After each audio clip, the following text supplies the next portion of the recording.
Virgílio escreveu uma obra cujo título inspirou Camões mais tarde, uma obra chamada Eneida, que conta a história de Enéas, único dos heróis de Troia que sobreviveu na guerra e que escapou, acabou fundando o mundo latino.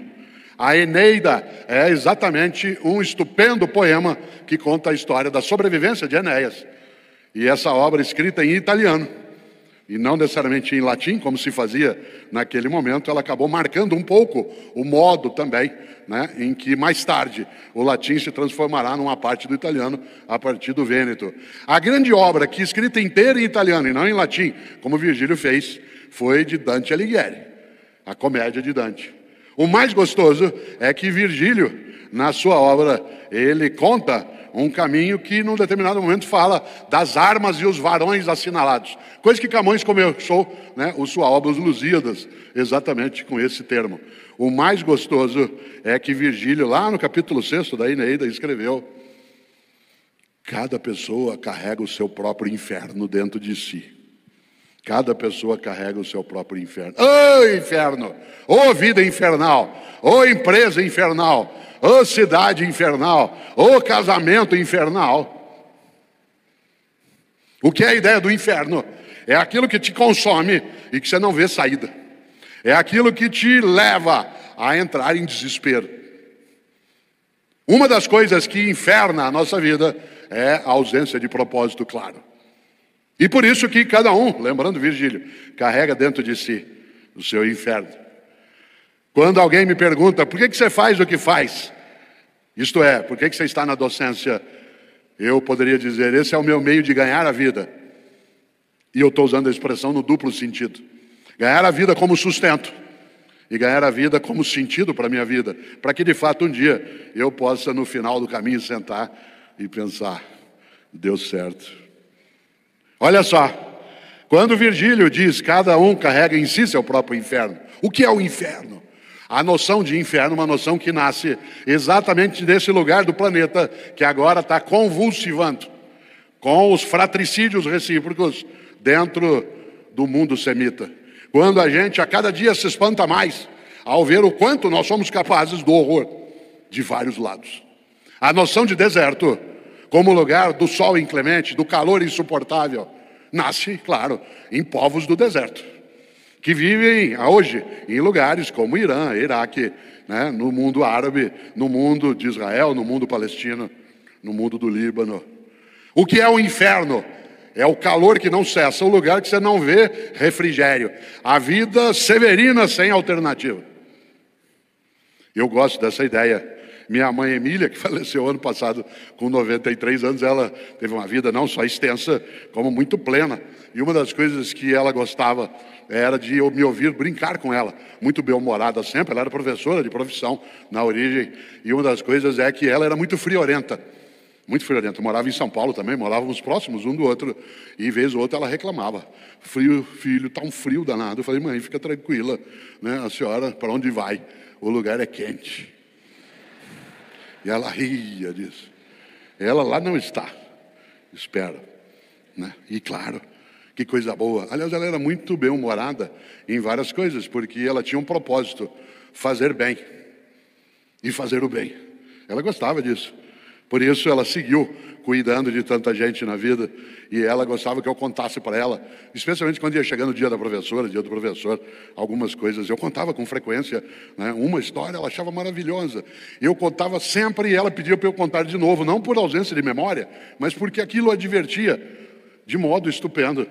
Eu dizia, mãe, mas já contei isso, conta, filho. Aí, mãe, é o seguinte, a netinha de 12 anos chegou para a avó e falou assim, vó, sabe o que eu vou ser quando eu crescer? Falou, não, eu vou ser prostituta. Prostituta? Ah, é, vó. Ai, ainda bem, eu entendi, professora substituta. E minha mãe ria. Era gostoso, e tinha de sê-lo. Mas, claro, a brincadeira em relação ao lugar quente para sempre. A noção infernal. Aquilo que Virgílio diz que cada um e cada uma de nós carrega em si. É a ausência do refrigério, do descanso, do repouso. Isso vai aparecer fortemente na obra de um dos mais expressivos pensadores da história, que eu antes mencionei, que é Dante Alighieri. Nascido em Florença, alguém que no século XIII e XIV construiu uma obra no qual a idiotia da objetividade não teve lugar. Porque Dante quis que a vida fosse uma comédia e não uma tragédia. Não sei se sabem a diferença. O espetáculo, o livro, a obra, o poema feito em forma de tragédia é aquele em que nada dá certo, por mais que o nosso esforço seja intenso, que a nossa dedicação seja grande, por mais que humanos e humanos consigamos dar muita volta, os deuses tramam e tudo dá errado. E o nome disso é tragédia. E os gregos antigos usavam uma outra expressão, que depois os latinos adotaram, para as histórias que davam certo. E a isso chamavam de comédia. Atenção, quando você vê alguma coisa com o título de comédia na literatura antiga e medieval, e uma parte renascentista, a obra não é comédia porque ela é engraçada. Ela é chamada de comédia porque termina bem. Eu quero que minha vida, que tem possibilidade de ser trágica, que ela seja uma comédia. E um dia eu sento e penso, deu certo. E Dante escreveu uma obra chamada Comédia, que um dos seus discípulos, pela maravilhosa condição que a obra teve, chamou de Divina Comédia. A Divina Comédia, para quem já viu, é uma história magnífica de uma pessoa, Dante, que amava em Florença uma mulher chamada Beatriz e que não conseguia se aproximar dela por duas razões.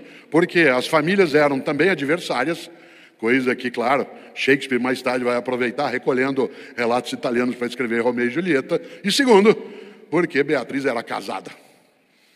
E quando Dante tomou coragem para ir procurar Beatriz, mesmo ela sendo casada, pelo menos para dizer para ela que ele a amava de modo desesperador, Beatriz morre.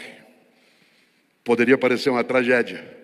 Ele queria encontrá-la, mas ela era casada e não viria até ele. Quando ele toma coragem de ir até ela, ao menos para declarar o amor, ela morre.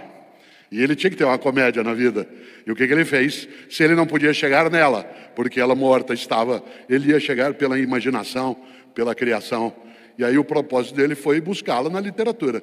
E escreveu a comédia, chamada Divina Comédia, na qual ele vai atrás de Beatriz onde ela estivesse. Que lugar era esse? O paraíso. Para isso ele faz um poema em que ele caminha no meio do mundo dos mortos. Primeiro do inferno, depois no purgatório, até chegar ao paraíso. A questão é que ele não entendia direito desse mundo dos mortos.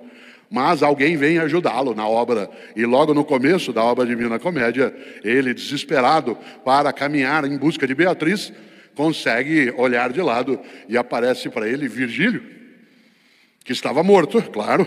Virgílio é do século I a.C., Dante está ali nessa obra no século XIII por XIV. E é por meio de Virgílio que ele entra no mundo dos mortos para achar Beatriz. E é interessante porque a primeira frase da obra Divina Comédia é: no meio do caminho da minha vida encontrava-me eu numa floresta escura, cheia de vultos. No meio do caminho da minha vida, minha vida, olha o que é que eu fiz.